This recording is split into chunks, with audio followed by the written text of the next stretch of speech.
This coming weekend, a lot of us will have an extra day of rest, kind of an elongated Shabbat.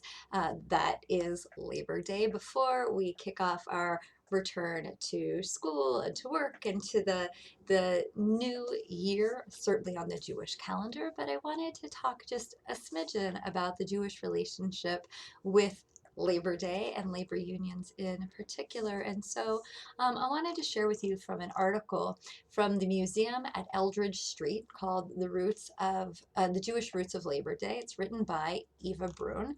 And I mean, there's a whole article, and I highly recommend looking into it. But what she tells us, and I quote, is that many Jewish immigrants arrived in this country with experience, not just as tailors in Eastern Europe, but as labor organizers.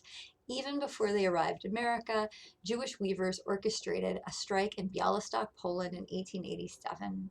Today, that strike is considered the beginning of organized Jewish labor movement at the Pale of Settlement, and they brought that legacy with them to New York. She goes on, she talks about really specific strikes and demands, and for any of us who consider a workday more or less 9 to 5, who think it's standard to have lunch, who think that there should be a living wage, a minimum wage, that children shouldn't be forced to work, that we should be able to have healthcare associated. Maybe with work, maybe not with work.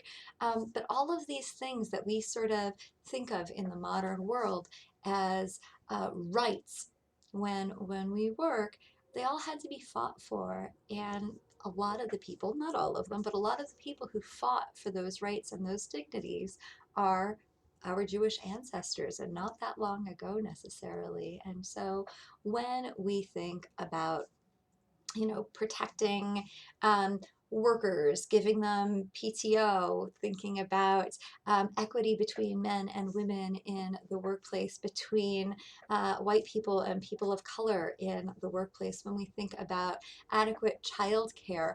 All of these issues are a continuation of fights that our ancestors fought, and I think encouraged me, certainly, and to speak up, to remember that nothing is insurmountable, and that when we work together, there is so much we can accomplish. So on this Labor Day, when hopefully we are able to take a breath, when we recognize the benefits, the change of labor over time, we can look back to the people who came before us and find inspiration in the ways that they worked together for the betterment, not just of themselves, but for their children and for society at large, that people are not machines. And while, yes, work is good, it is not everything. And that translates all the way back to Torah, where there are rules about how we treat laborers, about how we distribute money, and about how we think about each other in the image of God. And so I hope and I pray that you have an opportunity to rest, an opportunity to consider your own dignity and your own needs, and also that of those who help build society with all of us.